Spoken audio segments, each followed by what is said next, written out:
El mes pasado, seguramente algunos lo recordaréis, estuvimos haciendo una meditación sobre la humildad de María.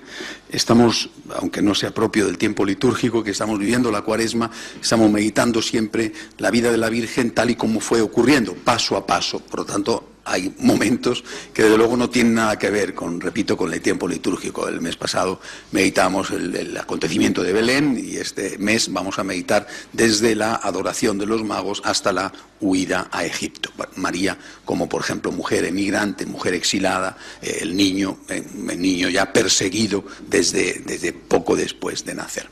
Esto crea una cierta dificultad. Bueno, estamos ahora en la Cuaresma, sí, pero a este nivel hacemos un poco de sistema, ¿no? de fijarnos en la Virgen paso a paso para intentar desgranar lo más posible las muchísimas cosas que tenemos que aprender de ella.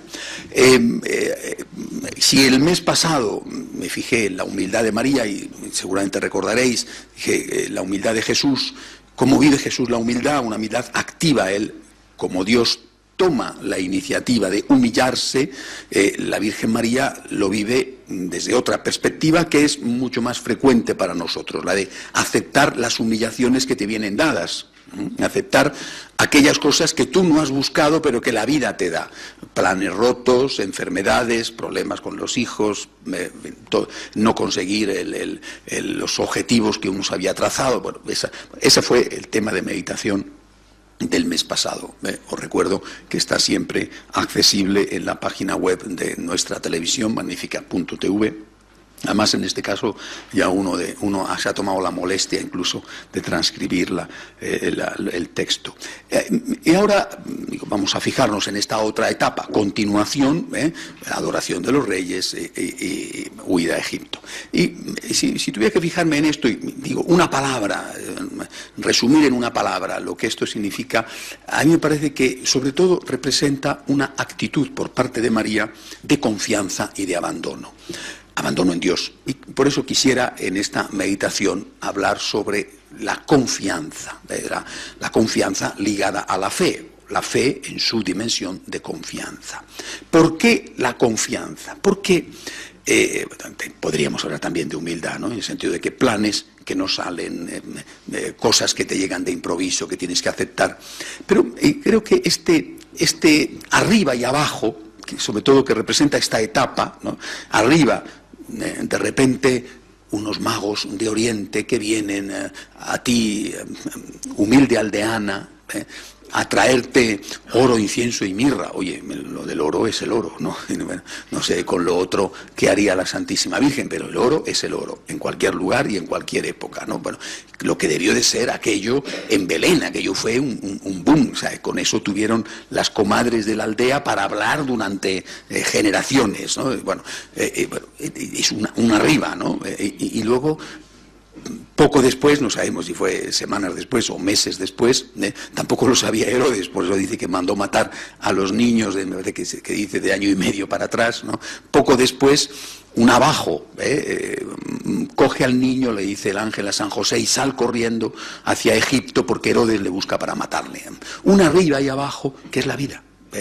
La vida de cualquiera, además de todos, pues tiene esos arribas y esos abajos. Hay momentos buenos, momentos en que las cosas salen bien, de todo tipo, profesionalmente, familiarmente, estás en una situación espléndida de salud tal, y momentos bajos en que las cosas van torcidas y no te salen a derechas, ¿no? Bueno, es cierto también, hay que decirlo, que hay personas a las cuales les salen las cosas bien con más frecuencia que a otras, a lo mejor incluso sin mérito propio, y otras que han tenido la vida de cara, ¿no? Y que no tienen tanta suerte y que las cosas les salen mal y que tienen muchísimas dificultades para avanzar en su vida. Bueno, en cualquier caso, en la vida de la mayoría de nosotros hay momentos buenos, momentos malos, ¿no? Si nosotros aprendiéramos, y me gustaría daros hoy algunas claves, ¿verdad?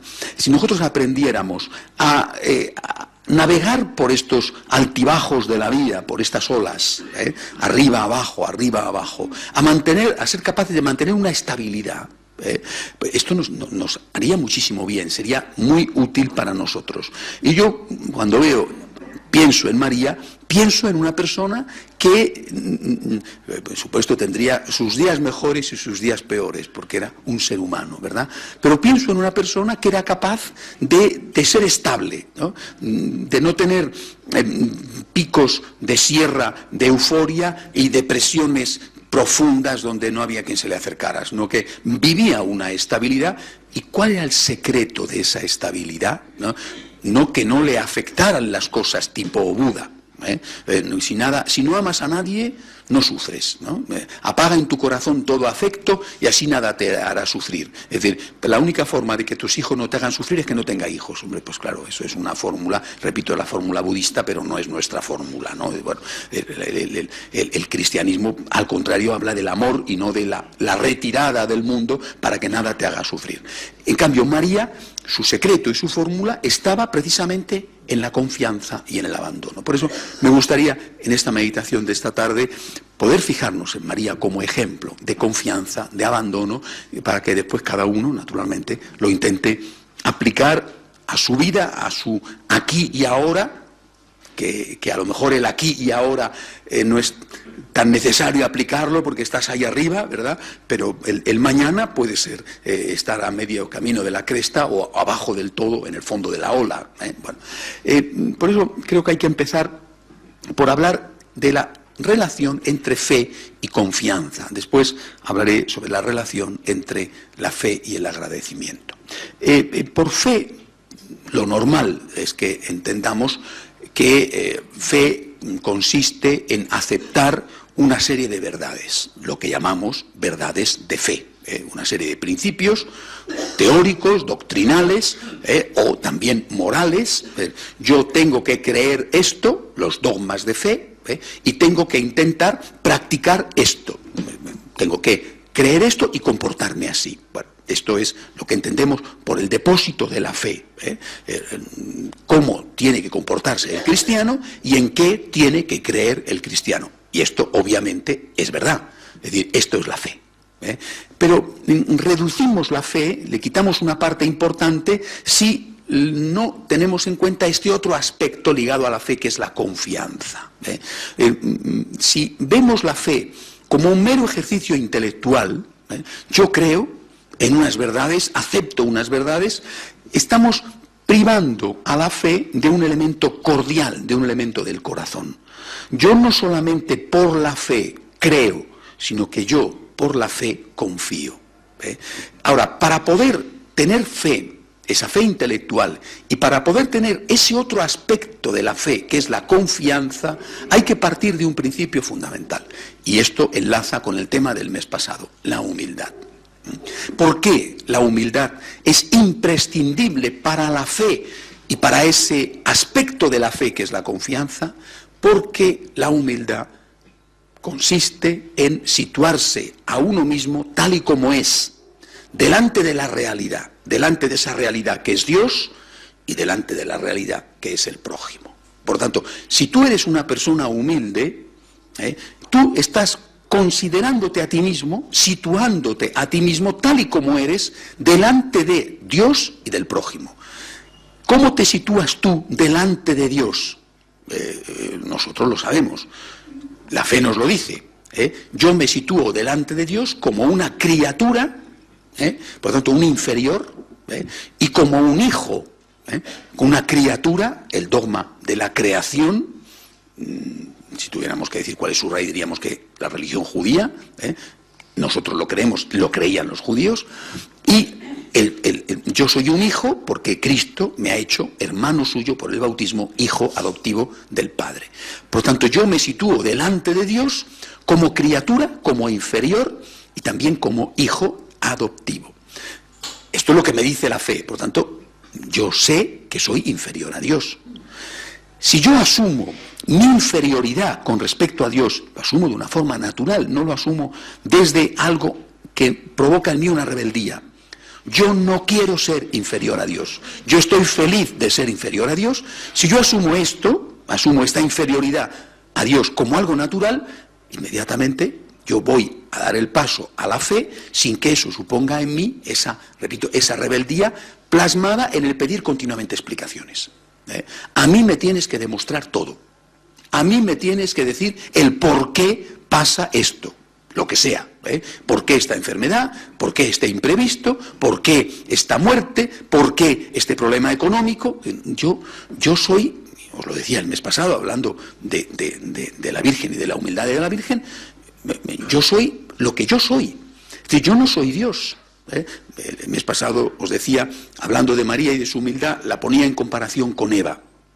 Eva, también inmaculada, no lo olvidéis, ha habido dos inmaculadas, Eva y María. Eva, inmaculada en el sentido de que ella fue creada sin el pecado original, por tanto no tenía pecado hasta que no lo cometió. Después ella cometió el pecado, pero hasta cometerlo no lo tenía. Ella perdió ese carácter de inmaculada porque quiso ser diosa. Si tomáis del fruto del árbol de la ciencia del bien y del mal, seréis como dioses. Decidir por uno mismo qué es bueno y qué es malo, relativismo, es la tentación de que eso te hace Dios, te endiosa. Vivimos en un mundo de hombres y mujeres endiosados, ensoberbecidos. Eva pierde el paraíso, pierde su carácter inmaculado porque, siendo mujer, quiere ser diosa. En cambio María, la otra inmaculada, la segunda inmaculada, cuando el ángel, otro ángel, un ángel tienta, otro ángel, en este caso San Gabriel, no tienta, pero sí se presenta a María. El primer ángel fue Satanás, ángel caído, pero ángel, el otro ángel, San Gabriel, y María dice, yo no quiero ser diosa, y dice de ella misma que es esclava. María, la inmaculada verdaderamente, la que se mantuvo como inmaculada, está feliz siendo mujer, y se ve a sí misma como la esclava del Señor. Cuando uno, por tanto, ante ese Señor se sitúa con humildad, conociéndose, comprendiéndose, entendiéndose a sí mismo, no como un aspirante a Dios, por tanto no como un aspirante a un igual, o incluso a un superior a Dios, y por lo tanto no diciéndole a Dios, dame explicaciones. ¿Por qué? ¿Por qué? ¿Por qué? Y si no lo entiendo, te rechazo. Esa crisis de fe que viene de no entender lo que sea, repito, incluso aquellas cosas que pueden tener un fondo pues más doloroso, como el por qué Dios permite determinados sufrimientos en la vida, a ti o a los tuyos o a otras personas que no son los tuyos, pero que tú estás viendo que sufren y que te conmueves ante tu sufrimiento. Yo me entiendo a mí mismo como la esclava del Señor. Es decir, yo me entiendo a mí mismo como una criatura de Dios. Yo no soy quien para pedirle explicaciones a Dios. Partiendo de aquí, que digo, esta es la realidad, esta es la verdad, yo no soy Dios, por tanto yo no pido explicaciones, y esto es tan importante en la espiritualidad mariana, que asumir esto nos va a resolver muchísimos problemas en la vida. Yo me entiendo a mí mismo como una criatura de Dios que no pide explicaciones. Por lo tanto, Señor, aquí me tienes. Si tú me das explicaciones, yo estoy encantado, pero yo acepto el misterio de no entender. Desde la humildad pasamos con más facilidad a la fe, no solo a la fe dogmática, y por qué tres personas distintas y un solo Dios verdadero. Recordad aquella escena, no sé si real o inventada, ¿verdad?, de el San Agustín, gran filósofo, que paseaba por la arena, por la playa de su playa del norte de África, ¿no?, una y otra vez, venga, dando vueltas en la cabeza, en su brillante y portentosa inteligencia, ¿no? ¿Cómo pueden ser tres personas distintas, un solo Dios verdadero? Y no lograba entender el dogma de la Trinidad, y nada, y venga, ¿no? Y veía cada vez que pasaba, ¿no?, aquel niño allí jugando en la arena, que con una concha había hecho un agujerito a unos metros de la arena, de la orilla, ¿no?, y con una concha cogía el agua, la metía en el agujerito y cogía el agua se filtraba, ¿no?, y venga, cogía el agua, ¿no?, y ya paseando paró y le dijo, pero ¿qué haces aquí, chiquitín?, ¿no?, en fin, con esta superioridad de los mayores, ¿no?, es decir, ¿qué haces aquí, chiquitín?, ¿no? Digo, quiero meter el mar en este agujerito. Pues no te das cuenta, tontín, que el mar es más grande que el agujerito. Anda, bobito, anda, vete a tu casa a hacer otra cosa, mono, ¿no? Déjame a mí pensar sobre las entelequias celestiales, que me tienes aquí distraído con tanto trajín. con la conchita, guapo, ¿no? Y el niño le contestó, ¿y no te das cuenta tú de que es más difícil que Dios se meta en tu cabeza, ¿no? Hay más diferencia entre Dios y tu cabeza que entre este mar Mediterráneo y este agujerito pequeño. Y bueno, no sé si esto ocurrió o no ocurrió de verdad, pero como dicen los italianos, se non è vero e ben trovato, ¿eh? Es decir, esto es un ejemplo de que efectivamente el hombre tiene que asumir su realidad. Y esa realidad, que la asume perfectamente la Virgen María, esa respuesta al ángel Gabriel, es perfecta, ¿eh? Yo no soy Dios. Y añadir, y no quiero serlo, ni lo soy, ni quiero serlo. Es decir, vete Satanás, no me tientes con esto, porque no, es que yo no soy Dios y estoy feliz de no serlo. Y luego saco las consecuencias. Es decir, yo acepto el misterio, acepto que Dios es más grande que yo, lo cual no significa aceptar absurdos, ¿eh? Es muy distinto. La fe significa aceptar cosas posibles que no puedo demostrar, no cosas absurdas. Eso es otra cuestión, ¿eh? Cosas posibles, pero que no puedo demostrar, ¿eh? Bueno, pues yo entiendo, me sitúo a mí mismo como lo que soy, un ser humano, una criatura, un inferior, ¿eh? La esclava, diría la Virgen, ¿no? La esclava del Señor, y estoy encantado. Es que yo no tengo aspiraciones a derribar a Dios de su trono para colocarme allí. ¿Qué voy a hacer yo con todo lo que debe ser eso, lo pesadísimo que debe de ser? No, yo estoy encantado de ser un ser humano. Y una consecuencia es que acepto el misterio de no entenderlo todo, ¿vale? Esto es la fe. Y otra consecuencia es que me abandono en Dios. Esta consecuencia práctica de la fe, ligado, repito, a la fe va la confianza, es una consecuencia que produce en ti, ante todo, una enorme paz. Señor, yo confío en ti. Yo me abandono en ti. Y este confío en ti se hace más duro en algunos momentos, ¿no? Porque no siempre es igual de fácil. De hecho, hay momentos en que es extraordinariamente difícil. Si nos fijamos en María, pues, hombre, fijémonos en esta etapa, ¿no?, que estamos meditando. Pues debía de ser fácil, ¿no?, cuando aparecen los magos allí con la parafernalia de los camellos, en fin, tal y como los representamos hoy en día en los belenes, ¿no? Bueno, todo el montaje, bueno, fantástico en aquella aldea pequeñaja, ¿no? Bueno, es decir, bueno, fiarme de Dios cuando las cosas me van bien, pues no tiene mucho mérito. Yo creo que lo hacemos todos, ¿no? Vamos, no conozca a nadie que entre en crisis de fe porque le ha tocado la lotería, ¿eh? Y dice, ¿por qué a mí? No hay derecho, esto es injusto, me ha tocado la lotería, esto no hay derecho, ya no voy a volver nunca más a la iglesia. Bueno, después dejan de ir a la iglesia, pero por otro motivo, no porque tengan crisis de fe, ¿no? Y después vemos a María cogiendo el petate y largándose a toda prisa en mitad de la noche con la angustia de que pueden ir detrás de ellos a uña de caballo más rápidos que ellos, que iban en un borriquillo, los esbirros de Herodes. Y bueno, hay un arriba y abajo en la vida. Y cuando estás arriba, pues creer en la divina providencia, y creer en que Dios te ama, y creer en que Dios cuida de ti, y de los tuyos, y del mundo mundial, pues esto es relativamente fácil, ¿no? Repito esto, de hecho, nadie entra en crisis de fe cuando le va bien. Entran en crisis de práctica y después acaban por terminar con crisis de fe. En cambio, cuando viene el momento de estar abajo, entonces yo, Señor, no entiendo, pero esto es lo normal. Y creo que esto es lo que nosotros deberíamos asumir y poner en práctica. No entender del todo a Dios, no digo no entender nada a Dios, que esto es un error también, es lo que se llamó el fideísmo. No entender del todo a Dios es lo normal. Pero ¿quién soy yo y quién es Dios? Yo no entiendo del todo a Dios, pues esto es lo normal. Pero ¿quién soy yo para que Dios me dé explicaciones? Tengo que aceptar el misterio. Y por lo tanto tengo que creer en la actuación de la divina providencia. Es muy importante el concepto de la fe en la divina providencia con el concepto de la confianza. Porque yo confío en alguien que me ama, en esa divina providencia. Yo sé que Dios me ama, creo en que Dios es amor, fe, y como consecuencia de mi fe en que Dios es el Todopoderoso que me ama, yo me abandono, yo confío, yo me dejo llevar, lo cual no significa que esté pasivo, significa que hago mi parte y me pongo en sus manos.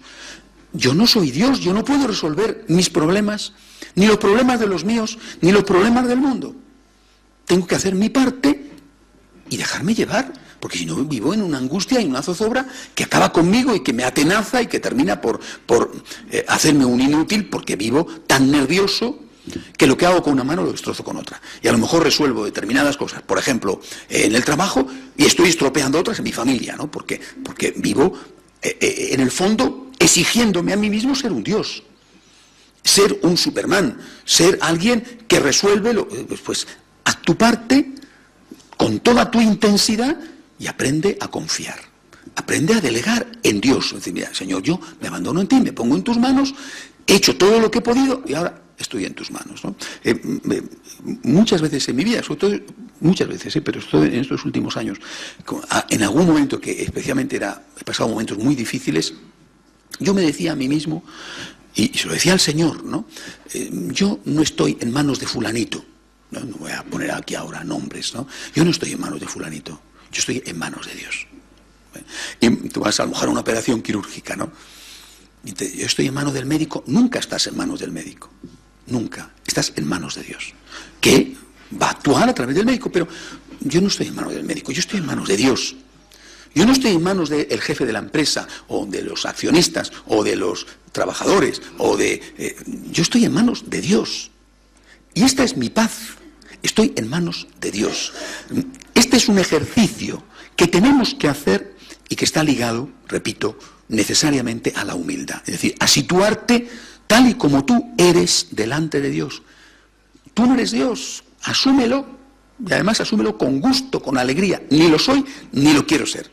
Y por tanto yo no os pido explicaciones a Dios que me dé a mí cuentas del por qué hace las cosas. No lo entiendo, me molesta no entenderlo, me encantaría entenderlo, pero ¿quién soy yo para tener que entender todos los planes de Dios? Me abandono, yo confío, y eso me produce esta paz que es importantísima, incluso para sacar de mí los mejores resultados.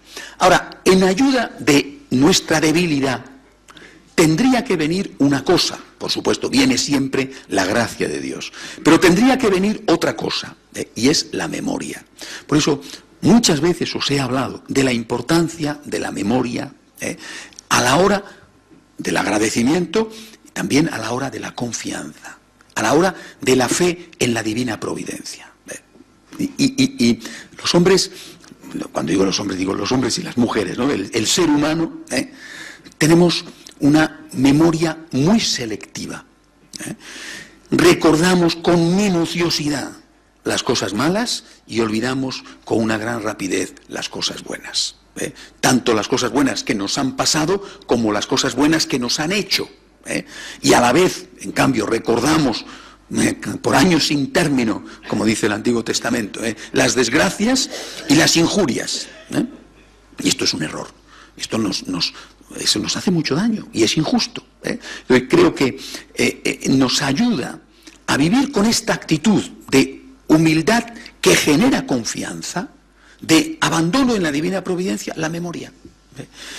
Mira tu propia vida, o mira la vida de los tuyos, mira la vida de tus padres, mira, vamos a ver, alma mía, dice un salmo, recobra tu calma, que el Señor fue bueno contigo.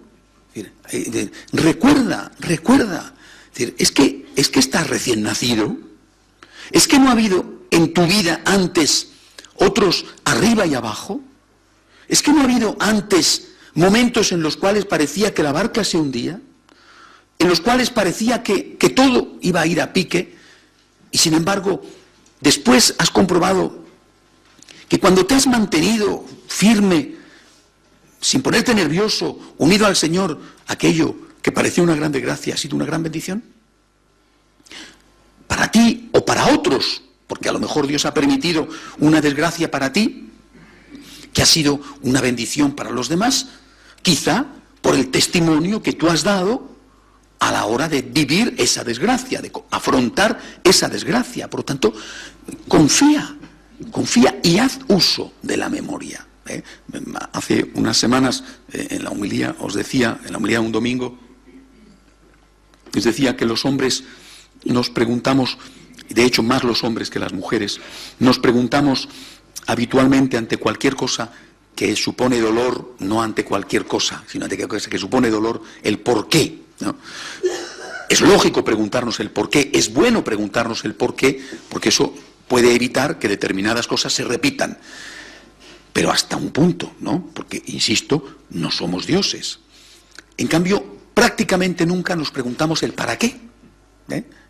¿Y para qué estará Dios permitiendo esto? No por qué, sino para qué estará Dios permitiendo esto, ¿no? Y recuerdo ese día en la homilía hablaba de una familia a la que he ido a ver algunas veces, donde el esposo está con el ELA, que es esta enfermedad terrible que va dejando progresivamente paralítico a la persona, y donde yo le decía al esposo, a la esposa y a los hijos, es decir, aquí se está produciendo algo terrible y a la vez maravilloso, que es cómo este hombre está afrontando esta enfermedad, ¿no? Y hay aquí un para qué, que es evidente, para darle un ejemplo a tus hijos de cómo un hombre apoyándose en Cristo es capaz de sufrir sin desesperar, sin amargarse. Si tú vives amargado, enfadado con todos, no aceptando los inconvenientes de la vida, eso es un gran inconveniente. A veces hay personas que cogen unos berrinches, oye, por nimiedades, pues ¿qué ejemplo le vas a dejar a tus hijos? El ejemplo de una persona que delante de los problemas se viene abajo, se rebota, y es que si te enfadas, si estás que no hay quien te aguante, es que te vas a curar, es que te vas a mejorar, es que te va a volver la agilidad a tus miembros. Pues no, al contrario, vas a estar incluso peor porque vas a estar amargado. Por lo tanto, aprende a confiar y pregúntate el para qué, porque a lo mejor eso que sucede, Dios lo permite para que se produzcan unos frutos que sin eso no se habrían producido. Y no me refiero solo a la comunión de los santos, donde en esa gran bolsa común entran todos nuestros sufrimientos y quizás se producen resultados que tú nunca ves, sino a cosas que están accesibles a ti y que van a ver tus ojos si lo haces bien. Es decir, a lo mejor tus hijos se convierten, ¿no? Esta semana venía un muchacho, un caso muy, muy especial. Los padres son feligreses, no vienen a nuestros grupos en la parroquia, pero son feligreses, magníficos, magníficos. Y tienen dos hijos, ya no son adolescentes, uno es joven, son los dos jóvenes, ¿no? Bueno, vinieron a la parroquia a la confirmación cuando eran adolescentes. Uno no quiso confirmarse, el otro sí, pero bueno, viven alejados de la iglesia. Bueno, entonces el muchacho mayor ha dejado embarazada a una chica. Bueno, pues las cosas que pasan, el tipo de mundo que, bueno. Y la chica quiere abortar. Entonces viene el chico, no sé si fue ayer o antes de ayer, padre, ¿puede usted ayudarme? Vamos a ver si puede usted hablar con mi novia, a ver si puede usted convencerla, porque ha ido al psicólogo y el psicólogo le ha dicho que lo mejor que puede hacer es matar al niño. ¿Por qué? Porque si no le va a dar calidad de vida, mejor muerto que no tenga calidad de vida, ¿no? Vamos a ver, ¿no? Tenemos red madre, pero ven conmigo, ¿no? Tal, he hablado primero con el chico, luego ha venido el chico con la novia. Bueno, en esta desgracia, este muchacho ha hecho una maduración, desgracia en el sentido de que efectivamente ese niño no era el mejor. Es decir, que nacer un niño en esas condiciones no es lo mejor que un niño es que nazca en una familia donde, bueno, pero al fin nacer, la vida siempre es un don, ¿verdad? Bueno, este chico ha hecho una maduración y hablando con él a solas, por ejemplo, me hablaba de sus padres, porque cómo le han tratado sus padres, cómo le han apoyado, cómo le han comprendido, sin decirle lo que has hecho está bien, hijo mío, sino somos tus padres, estamos contigo, vas a tener el niño, dile a la chica que lo tenga, te vamos a apoyar en todo lo que haga falta, si lo tenemos que criar nosotros lo criamos, no le han echado la bronca, le habrán dicho que eso está mal, pero el chico estaba tan admirado de sus padres. Este mismo chico, no hace mucho, no podía ver a sus padres. Y los padres han sufrido con esta criatura, porque muchas veces he hablado con ellos sobre este chico, y han sufrido con esta criatura el típico rebelde, de esos, ¿sabes?, que te vienen ganas de darles tortas desde la mañana hasta la noche y pedir a alguien que continúe también durante la noche, ¿no? Bueno, pues estos, ¿no? Es decir, y de repente esta catástrofe le ha hecho madurar. ¿Cómo hablaba de sus padres el muchacho? Me he dado cuenta de lo grande que son mis padres, de la suerte que tengo con ellos. Bueno, más vale tarde que nunca, ¿no? Os cuento esto porque muchas veces las desgracias son la puerta de los bienes y eso forma parte de nuestra experiencia, ¿eh? Creo que de la de todos, ¿no? Por eso es muy importante el ejercicio de la memoria. La fe, la humildad nos lleva a la fe nos lleva a la confianza en la divina providencia. Señor, yo me abandono en ti. No entiendo, pero eso es lo normal y no te pido explicaciones. Te pido ayuda y te pido fuerzas. No te pido explicaciones, sino fuerzas. Fuerza para llevar esta situación. Y a continuación, hacerme esta pregunta. No solo el por qué, que ya la he zanjado con la humildad, sino el para qué. Recuerdo, echo mano de la memoria. En mi vida ha habido otros momentos. Y cuando he vivido esos momentos desde esta fe humilde, esto ha sido un don, ha sido una riqueza. ¿Cómo nos puede cambiar el sufrimiento? El sufrimiento nunca deja a la persona igual, pero nunca, o te madura o te destruye. Nunca te deja igual. El sufrimiento es una criba por la que pasas y o sales destruido o sales fortalecido, pero nunca es igual.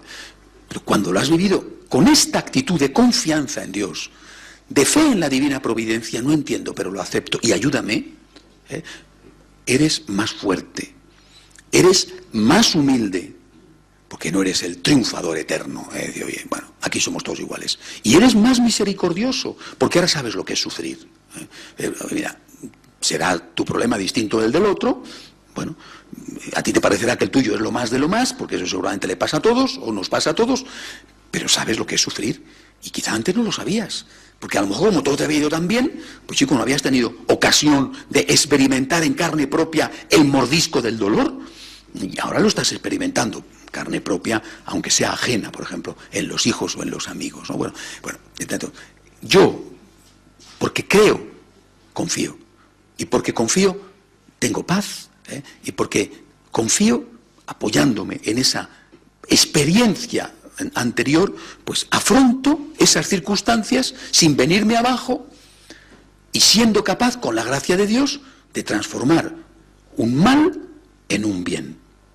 Y no olvidéis nunca que si tú te rebotas, no es que se va a solucionar el problema, es que es peor. Es decir, si tú escupes al cielo, pues el escupitajo te cae en la cara, porque lo que sube, baja. Por tanto, tú escupes al cielo enfadado, te cae en la cara. Bueno, ¿es que va a resucitar tu hijo porque tú estés enfadado? ¿Es que te vas a curar del cáncer porque tú estés enfadado? ¿Es que te va a salir un trabajo porque tú estés amargado todo el día, enfadado con todo lo que te se mueve? Pues no. ¿No? Por lo tanto, en la medida en que seas capaz de tener confianza, estás en mejores condiciones anímicas y por lo tanto prácticas para que la terapia del cáncer pueda resolverse, o para dar un ejemplo, o para encontrar incluso un empleo. Bueno, por lo tanto, esto es con respecto a la confianza. Pero quisiera hablar también, como os he dicho antes, de la relación con el agradecimiento. A mí hay una cosa, siempre fijándome en esta etapa de la vida de María, ¿verdad? Hay una cosa que me llama mucho la atención. En el famoso milagro de los 10 leprosos,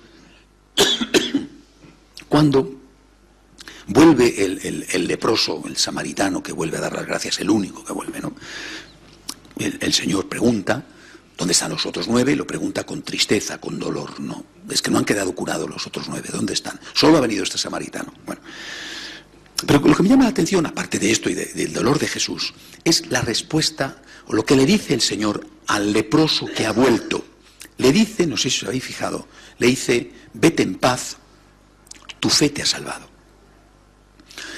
No le dice lo que parecería más lógico, tu agradecimiento te ha salvado. Y dice, tu fe te ha salvado. Si es agradecimiento, ¿por qué habla de fe? Y por otro lado, si ya está curado, ¿por qué dice salvado? ¿Es que a los demás, por no haber sido agradecidos, les volvió la lepra? Seguramente no. Muchas veces he meditado sobre esta respuesta de Jesús, que me parece un poco enigmática a la luz de una mera lectura de los textos, ¿no? Después he ido comprendiendo que un aspecto de la humildad que conduce a la fe, si no eres humilde no tendrás fe nunca. Es decir, si te consideras un Dios, no aceptarás nunca no entenderlo todo. Solamente cuando te sitúas ante Dios y ante los hombres como lo que eres, como un hombre, ante Dios como un inferior y ante los hombres como un igual, solamente entonces puedes tener fe, solamente entonces puedes tener confianza y abandono, pero también solamente entonces puedes tener agradecimiento. Es decir, aquel que pide, agradece, o por lo menos debería de agradecer, porque 9 no agradecieron. Aquel que exige, no agradece. Los favores se piden, los derechos se exigen. Entonces, quizá porque nosotros no tenemos humildad, no agradecemos. O sea, que en realidad, al no tener humildad, no estamos pidiendo, aunque nuestra formulación verbal sea de petición. Señor, te pido por que me resuelvan este problema. Señor, te pido por que mi hijo encuentre un empleo. Señor, te pido por que haya paz en Libia. Señor, te pido por... Vale, bien. Es una formulación de petición, pero el fondo, aunque tú no seas consciente, puede ser un fondo de exigencia. Mientras que si de verdad es una petición, eso debería de traducirse en agradecimiento. Yo estoy pidiendo favores, no estoy exigiendo derechos. Los derechos se exigen y no se agradecen, y se agradecen en mera cortesía. Yo me acuerdo perfectamente cuando trabajaba en el periódico, cobraba mi sueldo todos los meses por banco, por transferencia, tenía que ir a firmar el recibí, y yo no iba a continuación al presidente de Prensa Española a decir gracias, gracias, me ha pagado usted. No. Él tampoco venía a mí todos los días a decirme gracias, gracias, has venido a trabajar.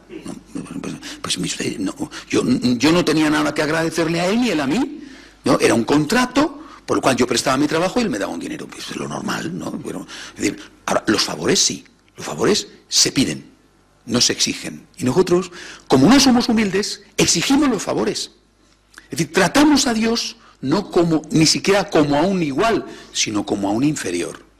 Y por eso no le agradecemos, porque lo que Dios nos da lo consideramos como algo debido, que no tenemos nada que agradecer, es un derecho. En cambio, si no nos lo da, está incumpliendo un deber, y nosotros no estamos recibiendo algo que teníamos derecho, y por eso nos enfadamos. El agradecimiento nace de la humildad, nace de una percepción real de quién soy yo, y por lo tanto mi situación, mi posición, mi colocación ante Dios es la colocación de alguien que se acerca a Él con humildad solicitando favores. ¿Que me los dan? Los agradezco. ¿Que no me los da? Digo, no sé por qué. No sé por qué, pero bueno, esto, pues si no me lo dan, no te lo agradezco, te agradezco otras muchas cosas, ¿no? Es decir, yo me fío de ti, me abandono en ti, y no te pregunto el por qué, sino voy a ver, como os he dicho antes, cómo puedo yo sacar algo en limpio de este dolor, de este problema, de esta situación difícil. Ahora, si me lo da, yo tengo que agradecer. Por lo tanto, la humildad nos conduce a la fe nos conduce a la confianza, la fe nos conduce, la humildad y la fe nos conducen al agradecimiento. Yo soy capaz de agradecer porque soy una persona humilde, porque soy una persona que entiende que todo lo que tiene y recibe, no solo eso que ha pedido, todo lo que tiene y recibe es un don de Dios que no merezco. Si uno de nosotros, por ejemplo, tuviera una enfermedad, cualquiera, y fuera a Dios y le pidiera un milagro portentoso, y Dios lo hiciera, a continuación, seguramente nosotros, iríamos a darle gracias, seguramente, haríamos como aquel leproso. Bueno, no como los 9 que no van, sino como el leproso que sí que va, vale. Pero, ¿no tendríamos que ir a darle gracias por no tener la enfermedad? No. Es decir, al fin y al cabo, el que ha sido curado ha pasado un mal rato, porque la ha tenido la enfermedad, el tiempo que haya sido, ha pasado un mal rato. El que no ha sido curado porque no ha tenido la enfermedad, ni siquiera ha pasado ese mal rato. Así pues, yo tendría que darle gracias a Dios, no solo por los favores que me concede cuando se los pido, sino por todas las situaciones en que las cosas van bien y en que no he tenido que pedirle un favor. ¿Dais gracias a Dios todos los días por vuestros hijos, por ejemplo? Tu hijo enferma, vas angustiado al Señor, le ruegas, le suplicas, se cura al niño, le das gracias. ¿Y por qué no le das gracias por todos los días en que no has tenido que ir angustiado al Señor a pedir que se cure el niño, porque el niño está como un gamberrete estropeando las cosas y trotando como corresponde a su edad, ¿no? Y lleno de salud y derrochando esa salud con juegos y con nervios? Oye, pues no. Y así todas las cosas. Si no tienes trabajo, 5 millones de parados, o sea que algo hay en este país ya de eso. Bueno, y pides y te sale un empleo, vas y das gracias. ¿Y por qué no le das gracias a Dios por mantener el empleo? Por tenerlo. Tu familia se rompe y tú pides, suplicas: Señor, por favor, ayúdame, mira, yo voy a cambiar, también ayúdame a que mi esposa o mi marido me dé una nueva oportunidad, tal. Se produce el milagro, que ese es un milagro dificilísimo, y bueno, se produce el milagro, ¿vale? Y aquello se recompone, ¿vale? ¿Y por qué no le das gracias a Dios? Porque tu familia todavía está unida. A pesar de tus defectos y de tu carácter o del defectos y carácter del otro, o de los defectos y carácter de los dos, ¿no? Es decir, cuando una persona vive la vida desde esa perspectiva de la humildad, continuamente tiene una actitud de acción de gracias. No solo cuando has pedido con humildad, no has exigido, sino has pedido y te han dado, sino también cuando eres consciente de que tienes infinidad de cosas, tantas, que precisamente si no te das cuenta de que las tienes es porque las has tenido siempre y nunca las has echado en falta. Por lo tanto, es la humildad la que a través de la fe nos conduce al agradecimiento. Ahora, siguiendo con esta frase de Jesús, con esta respuesta de Jesús al ex leproso agradecido, el Señor no solamente le dice tu fe cuando hablaba del agradecimiento, sino que dice tu fe te ha salvado. ¿Qué quiere decir con esto de te has salvado? ¿De qué le ha salvado la fe? ¿O de qué le ha salvado el agradecimiento? Repito, ¿es que acaso a los otros 9, por no ser agradecidos, les volvió la lepra? No lo creo. Es que yo creo que hay una lepra peor, que es la de la ingratitud. O sea, una persona ingrata es una persona leprosa en el sentido moral, porque la lepra es una enfermedad terrible, pero las personas que la tienen no tienen la culpa. La ingratitud es una enfermedad del alma y las personas que la tienen, por lo menos a veces sí que tienen la culpa. Yo no entro a juzgar ya todos los casos, pero a veces sí que tienen la culpa, porque hay que ver que con todo lo que tiene ser ingrato, con todo lo que Dios te ha dado y ha hecho por ti ser ingrato, bueno, entonces cuando el Señor le dice tu fe, y está refiriéndose al agradecimiento, el agradecimiento por lo tanto como ingrediente de la fe, lo mismo que la confianza es un ingrediente de la fe. Tu fe te ha salvado. Está diciéndonos que el agradecimiento nos salva. Nos salva en el sentido de que nos quita esa enfermedad terrible que es la ingratitud, que te hace estar continuamente quejándote. La ingratitud te hace sentirte permanentemente una víctima. Todo va mal. Todo va mal. Siempre te van mal las cosas. Siempre es muy desgraciado. Hay cualquier cosa, que puede ser una cosa pequeña o grande, para ti es una catástrofe. Los demás son malísimos siempre. Es una persona. Cuando uno tiene que vivir con una persona así, yo supongo que más de uno conoce a estas personas, os aseguro que es un verdadero calvario. Convivir con una persona que solo ve lo malo de la vida y que se queja de todo y que es una cosa horrorosa. Horrorosa, porque de verdad es para salir huyendo, porque es realmente muy duro convivir con una persona que solo sabe quejarse y quejarse y quejarse, y que pase lo que pase, todo va mal, todo va mal, todo va mal, y que no es capaz de decir, bueno, pues al fin esto habrá ocurrido por algo, pues no tiene importancia, pues se le habrá pasado, no, todo va mal, ay, qué mal, bueno, una cosa realmente horrorosa. Pero si convivir con una persona así es una auténtica desgracia, quien padece más es la propia persona. Porque la persona sufre mucho. Y sufre y piensa que la culpa es de los demás, del mundo mundial y de Dios y de todo lo que se mueve. Bueno, pero sufre.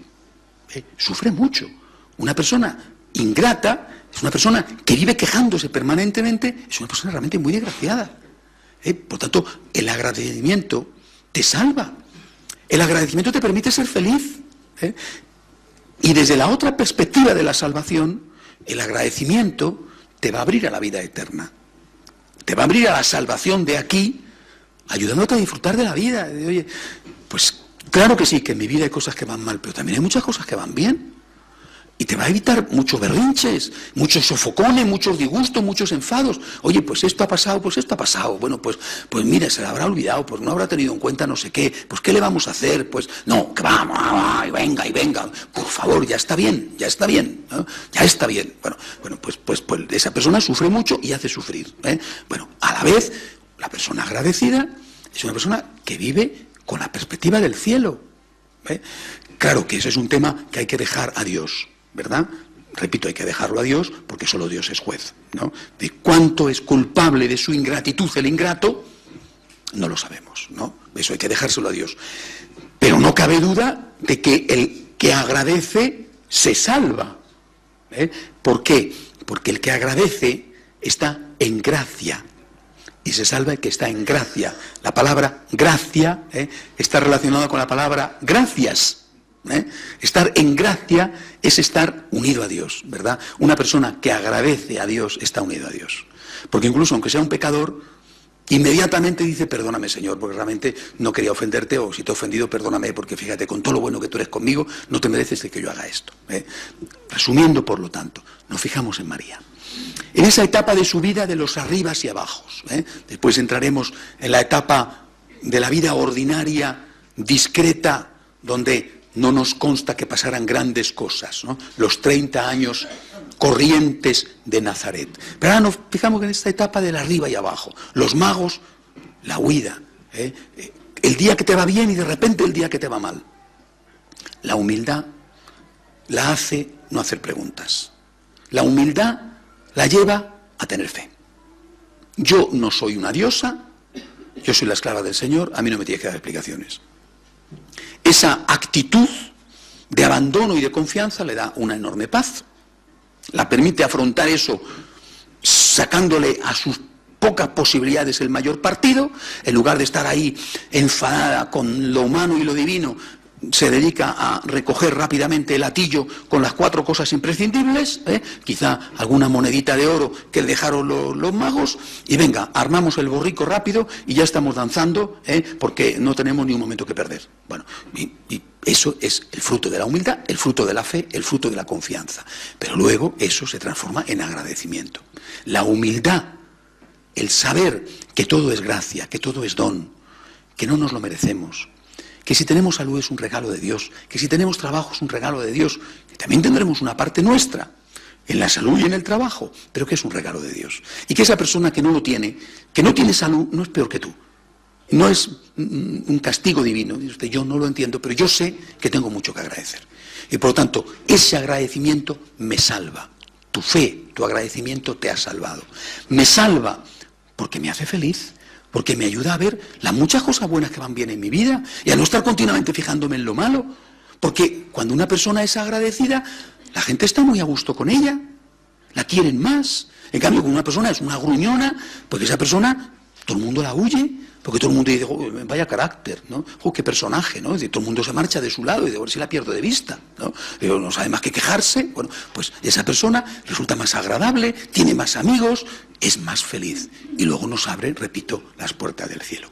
Hacemos un momento de oración en silencio.